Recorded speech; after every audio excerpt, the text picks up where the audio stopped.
Hello, bienvenue chez Lydie Corner. On est le 31 décembre 2021 et on va vous présenter ce qui s'est le mieux vendu cette année-ci, donc année particulière encore touchée par la pandémie 2021. Et donc on va commencer par les jeux de cartes évolutifs, où là il n'y a pas de réelle surprise. Donc les trois premières places sont prises par trois très grosses machines. Donc en troisième place on a Horror Arkham, le jeu de cartes, qui vient de revenir avec une édition révisée et un nouveau format pour tout ce qui est extension. Donc lui il est en troisième place. En deuxième place, Magic.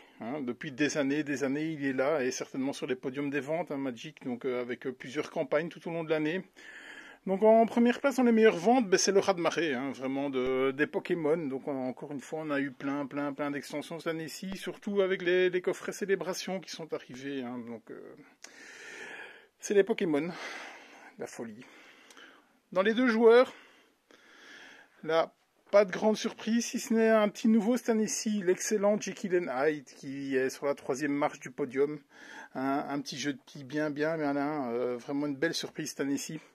Et après, là, c'est les classiques qui confortent leur position. Donc en deuxième place, on a Codename Duo.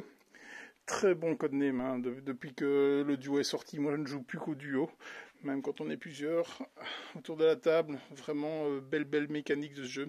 Et l'indétrônable, certainement un des meilleurs jeux à deux, si ce n'est le meilleur. On ne présente plus, c'est Seven Wonders Duel. Donc il est premier dans sa catégorie.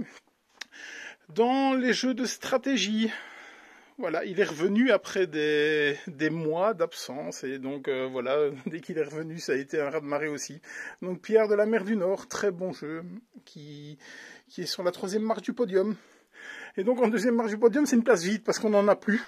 Mais là aussi, belle surprise en 2021, c'est Dune Imperium qui est dans les meilleures ventes de sa catégorie. Donc on espère qu'il revienne très vite parce que la demande est encore très forte sur celui-là.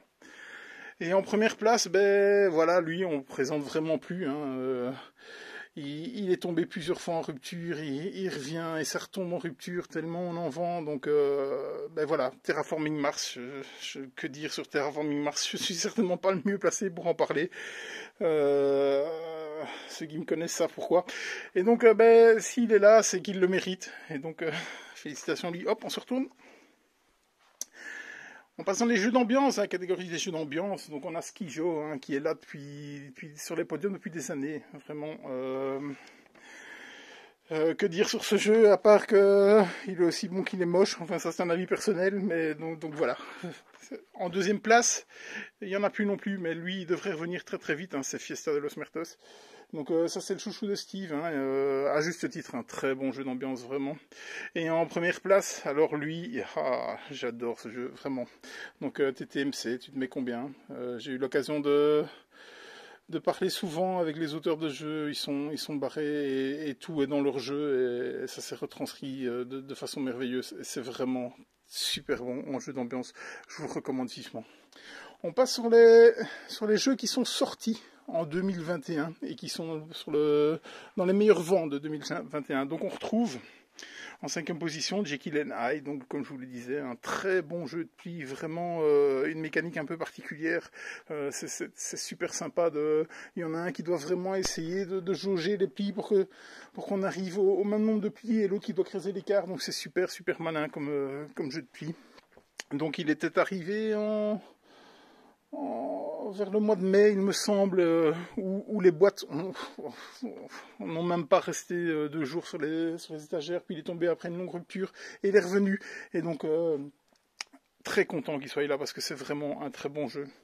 Et lui, il vient d'arriver, vraiment, donc on ne présente plus la saga Unlock, qui est là depuis 10 ou 11 opus, je pense. Donc, voilà, il est dans les meilleures ventes de 2021.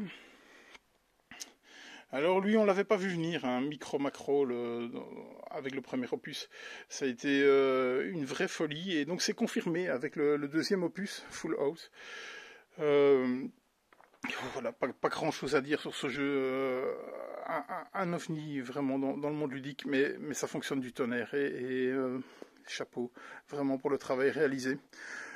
Sur la deuxième place, mais voilà, on retrouve la grosse boîtasse de Terraforming Mars.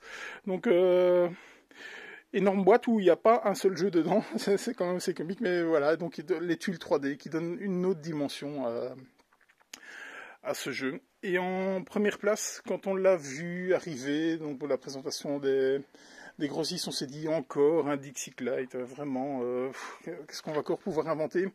Eh bien, c'est un énorme coup de cœur sur Stella, parce que on adore Dixit, et Stella a gommé les points négatifs de ce Dixit.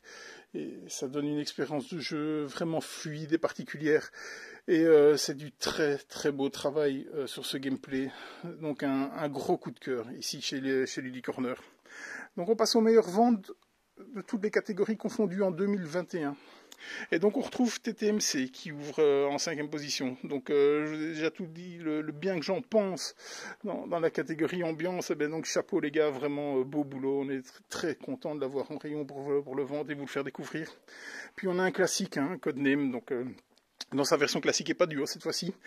Mais que dire encore sur Codename? Je pense que tout a été dit. S'il est là, c'est bien, c'est mérité. Un jeu malin, simple et efficace, vraiment. Puis sur la troisième marche du podium, pardon, on va retrouver Cluster. Et donc là, j'ai une petite anecdote sur ce jeu. On était dans un jury pour les jeux, pour désigner les jeux experts. Pardon. En 2019, je pense, et quelqu'un avait ramené une boîte de Cluster, et Cluster a certainement été le plus joué de tout ce week-end. Donc c'était vraiment malin d'avoir apporté ça, parce que que dire sur ce jeu? Il fallait y penser, et vraiment bravo à ceux qui ont sorti ce jeu. Donc il est sur la troisième marche du podium. Sur la deuxième marche, on le retrouve très futé. Donc très futé, il est là, je pense, depuis 2018, si je ne me trompe pas. Et à chaque fois, il est soit premier, soit deuxième dans les meilleures ventes de l'année. Donc ce jeu dure dans le temps et va s'instaurer comme étant un énorme classique. Alors qu'est-ce qui fait sa force? Peut-être sa simplicité. Parce que rien de particulier, pas spécialement de thème, mais qu'est-ce que c'est efficace. Mais vraiment, je ne sais pas quoi dire. Si vous ne le connaissez pas, il faut vraiment le jouer. Et il porte vraiment bien son nom, c'est très très futé. Et donc il va falloir faire preuve d'imagination pour le premier, parce qu'on n'en a plus. Ça a été un tirage limité pour la bonne cause, parce que c'était en soutien pour une association du cancer du sein. Et donc, les Play Pink, les petites boîtes avec des trains roses pour les aventuriers du rail sont la meilleure vente de 2021. C'était normalement un tirage unique. Peut-être qu'ils vont se raviser vu les ventes que ça a fait. Et surtout pour la finalité du soutien de cette association. Donc si jamais ça revient, on en sera les premiers ravis. Donc les Playping des aventuriers du rail est la meilleure vente de 2021 chez Luddy Corner. On tenait vraiment à vous remercier pour cette très belle année que vous nous avez fait vivre ici au magasin. Que vous souhaitez qu'enfin on sorte un peu de cette pandémie pour 2022. On vous souhaite d'excellentes parties ludiques avec en bonne compagnie toujours, et toujours au jour des bons jeux à venir ou à découvrir ce qui est sorti les précédentes années. Donc on vous souhaite le meilleur pour 2022 et on vous dit à bientôt chez Luddy Corner.